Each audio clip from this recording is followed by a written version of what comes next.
Good morning students. आज का हमारा टॉपिक है history and development of dance, नृत्य का इतिहास तथा विकास। तो जैसा कि मैंने डांस के इंट्रोडक्शन में बताया था कि नृत्य की उत्पत्ति फीलिंग से हुई है। अब चूँकि खुशी, दुख आदि भावों की उत्पत्ति तो मानव जाति के साथ ही हुई थी, तो हम ये कह सकते हैं कि नृत्य का मानव जीवन पर, मानव जाति पर पूरा प्रभाव पड़ता है। तो जैसे जैसे मानव जाति आगे बढ़ता गया, वैसे वैसे नृत्य की कला के क्षेत्र में भी उतार चढ़ाव आता रहा है। अब आगे हम देखेंगे कि बदलते युगों अथवा कालों में नृत्य कला का क्या इतिहास रहा है, किस तरह से डांस डेवलप हुआ है। इसके लिए कुछ मुख्य कालों पर हम चर्चा करेंगे जो कुछ इस प्रकार के हैं। पहला पॉइंट है हमारा प्रागैतिहासिक काल। दूसरा पॉइंट है हमारा वैदिक काल। तीसरा काल है हमारा रामायण काल। ये सब आप नोट करते जाइएगा। चौथा काल है हमारा महाभारत काल। पांचवा काल है हमारा पूर्व मध्यकाल। इसी प्रकार छठा पॉइंट है हमारा मुगल काल। सातवां पॉइंट है हमारा यूरोपीय सभ्यता का प्रवेश काल। जब यूरोपीय सभ्यता, अंग्रेज इंडिया में आए थे, उस टाइम के काल को बोलते हैं यूरोपीय सभ्यता का प्रवेश काल। फिर स्वतंत्र भारत काल, आठवां पॉइंट है, मतलब जब हमारा देश आज़ाद हुआ उसके बाद। तो इतने पॉइंट्स पे, ये मेन पॉइंट्स हैं, इस पे हम चर्चा करेंगे। इसके अलावा और भी कई काल रहे हैं, जैसे शुंग काल, हर्षवर्धन काल, गुप्त काल, और भी काल रहे हैं।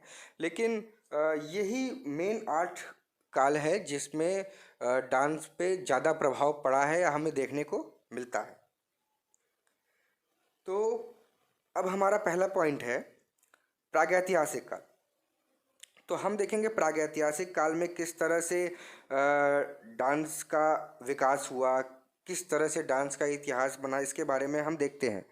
तो प्रागैतिहासिक काल की गुफाओं और चट्टानों में बने चित्रों की आकृतियों से जहां हमें यह संकेत मिलता है कि इतिहास के उस अंधकार के युग में भी नृत्य की उपस्थिति थी, वहीं मोहनजोदड़ो और हड़प्पा की खुदाई में प्राप्त एक नर्तकी की मूर्ति ये प्रूफ करती है कि तत्कालीन जनजीवन में नृत्य का एक बहुत महत्वपूर्ण स्थान था। इसी प्रकार मिर्ज़ापुर, पटना, उदयगिरी, महाबलीपुरम और भी कुछ स्थान हैं, आदि स्थानों से प्रागैतिहासिक काल के प्राप्त कला सामग्री में नृत्य व अभिनय से जुड़े सामान प्राप्त हुए थे, जिसके आधार पर एक बड़े प्रसिद्ध इतिहासकार थे फेडिस।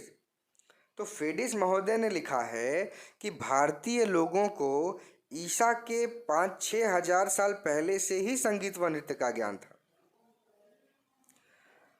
ऐसे ही प्रागैतिहासिक काल में एक सभ्यता होती थी जिसका नाम था द्रविड़ सभ्यता। तो प्रागैतिहासिक काल के द्रविड़ सभ्यता का नृत्य बहुत प्रचलित था, बहुत फेमस था, क्योंकि उन्होंने नृत्य के वैज्ञानिक दृष्टिकोण को, नृत्य के मनोवैज्ञानिक दृष्टिकोण को, नृत्य के धार्मिक दृष्टिकोण को और नृत्य के आध्यात्मिक दृष्टिकोण को समझ लिया था। इसलिए उनके नृत्य का विकास बहुत आश्चर्यजनक था, बहुत तेजी से उनके नृत्य का विकास हुआ। अब हमारा सेकेंड पॉइंट है वैदिक काल हुआ। तो आधुनिक इतिहासकारों के मतानुसार संसार के इन सबसे प्राचीन ग्रंथों में भारत का परिचय आर्यों के आगमन के साथ हुआ था। विशेष महत्वपूर्ण बात यह है कि संपूर्ण भारतीय ज्ञान, विज्ञान, कला, शास्त्र आदि का उद्भव वेदों से ही माना जाता है। प्रोफेसर थे एक अलक रोटारनी, उन्होंने किताब लिखी थी the chapters of Indian music. तो प्रोफेसर अलक रोटारनी की लिखी किताब the chapters of Indian music में लिखा है कि इस युग में हमें गायक, वादक व नर्तक तीनों प्रकार के कलाकार मिलते हैं। उत्तर वैदिक काल से ही नृत्य की व्यावसायिक परंपरा भी प्रारंभ हो गई थी जो धीरे धीरे विकसित होते गई। इस युग में नट नर्तकों के प्रशिक्षण के लिए शास्त्र ग्रंथ की आवश्यकता महसूस होने लगी थी तथा इसके लिए नट सूत्र की रचना की जाने लगी, जिसका उल्लेख महर्षि पढ़ानी ने अपने अष्टाध्यायी में किया। यह था हमारा वैदिक काल, जिसके बारे में हमने जाना कि इसमें किस तरह से डांस का विकास हुआ, किस तरह से क्या हुआ। अब हमारा अगला पॉइंट है रामायण काल, जो त्रेता युग में था। रामायण काल, तो रामायण काल के बारे में हम संक्षेप में अगर बात करें तो हम ये कहेंगे कि रामायण काल में नृत्य झांकियों के रूप में ज़्यादा दिखाई देता था।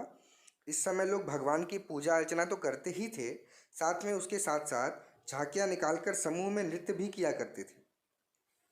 और हम एक लाइन में ये भी कह सकते हैं, शास्त्रीय नृत्य की जो शुरुआत थी, तो शास्त्रीय नृत्य की शुरुआत हम लोग रामायण काल को ही मानते हैं। और देखिए आगे देखते हैं हम, जिस भारतीय सभ्यता और संस्कृति ने वैदिक काल में आर्यों के साथ साथ अपने पैर जमाए थे, उसका पूरा विकास रामायण और महाभारत काल में ही हुआ था। रामायण काल में जब राजा ही संगीत के प्रेमी हुआ करते थे तो उनकी प्रजा क्यों नहीं होगी। इस काल में संगीत के तीनों उपकरण गायन, वादन व नृत्य की उन्नति लगातार होती गई। ये था हमारा रामायण काल का परिचय जो हमने दिया। अब हम आगे देखते हैं अगला पॉइंट अपना। तो अब हमारा अगला पॉइंट है महाभारत काल। चलिए देखते हैं महाभारत काल में नृत्य का क्या विकास हुआ, क्या इतिहास रहा। तो पंचम वेद के रूप में विख्यात महर्षि वेद व्यास रचित महाभारत का जो रचना काल है, रचना करने का समय है, वो ईसा पूर्व 1100 वर्ष लगभग माना जाता है। रामायण काल से समाज के संभ्रांत वर्गों में शास्त्रीय नृत्यों के प्रति जो रुचि जागृत हुई थी, उसका सही मायने में जो पूर्ण विकास हुआ वो महाभारत काल में ही हुआ। हम देखते हैं कि महाभारत के प्रमुख पात्रों में ही नर्तकों की संख्या बहुत बड़ी थी। जो भी महाभारत के मेन कैरेक्टर्स थे वो खुद ही डांस के प्रति उनका रुझान बहुत ज़्यादा होता था।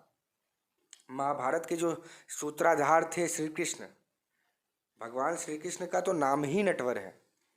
अब ये कहते हैं हम, उनका नटवर नाम कब पड़ा, तो कालियावर्धन में कालिया नाग के ऊपर जब श्री कृष्ण ने डांस किया था तो उस टाइम इनका नाम नटवर कहा गया था और उस नृत्य का नाम नटवरी नृत्य के नाम से जाना गया था, जिसको जो कथक नृत्य का दूसरा नाम है और कथक के अंदर आता है नटवर नृत्य। तो उन्होंने ब्रिज में गोपियों के साथ रास नृत्य करके पूरे जगत को मोहित कर दिया था। आप सब जानते हैं इस बारे में। इस रास का नाम अभी तक आपने नहीं सुना होगा। इस रास को हम हल्लीस नाम के नाम से जानते हैं, या फिर हल्लीसक इसका दूसरा नाम है, हल्लीसक।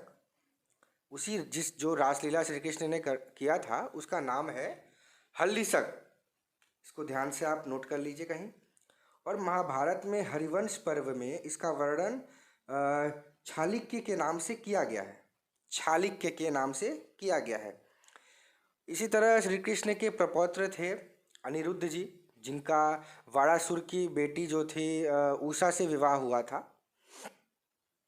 तो हमने इसके बारे में एक बार चर्चा कर ली है पहले ही, लेकिन दोबारा एक बार हम इसको देखेंगे। तो श्री कृष्ण के प्रपौत्र अनिरुद्ध जी का विवाह उषा से हुआ था। उषा ने लास्य नृत्य की शिक्षा स्वयं माँ भगवती पार्वती से प्राप्त की थी और उसे द्वारिका में आकर गोपियों को सिखाया था। इसी प्रकार महाभारत के नायक अर्जुन जी ने नृत्य की शिक्षा स्वर्ग की अप्सरा उर्वशी से प्राप्त की और अपने अज्ञातवास काल में वृहत्रला बनकर इसकी शिक्षा राजा विराट की पुत्री उत्तरा को प्रदान की थी। वृहत्रला मतलब एक पौधे का नाम है वृहत्रला, तो एक पौधे का रूप बना करके इसकी शिक्षा राजा विराट की पुत्री उत्तरा को प्रदान की थी। तो अब हम देखते हैं, जब महाभारत के मेन कैरेक्टर्स जो हैं, जो प्रमुख पात्र हैं, वही इतनी बड़ी संख्या में नृत्य कलाकार हों, तब फिर हम ये व्यावसायिक नट नर्तकों के बारे में क्या बात करें। यहाँ तक कि युधिष्ठिर के राज्याभिषेक में हजारों नट नर्तकियों ने अपनी कला का प्रदर्शन किया था। इसी प्रकार हर शुभ अवसर पर महाभारत काल में इनकी उपस्थिति का उल्लेख मिलता है। सामान्य लोगों के अतिरिक्त ऋषि मुनियों की भी इसमें बहुत रुचि रही है। इसका एक नहीं बहुत उदाहरण है।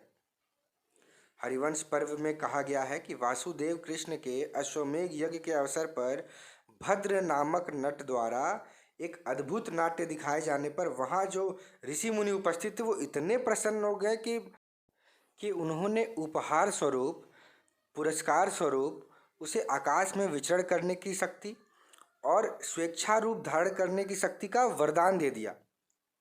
नृत्य के समान ही नाट्य प्रयोग के भी अनेक उल्लेख महाभारत में प्राप्त होते हैं। इसके वन पर्व में रामायण व कौवेरे रंभाभिसार नाम के 2 नाटक के अभिनीत होने का उल्लेख प्राप्त होता है। इस प्रकार हम देखते हैं महाभारत काल में नृत्य के सर्वांगीण विकास का स्पष्ट प्रमाण मिला है।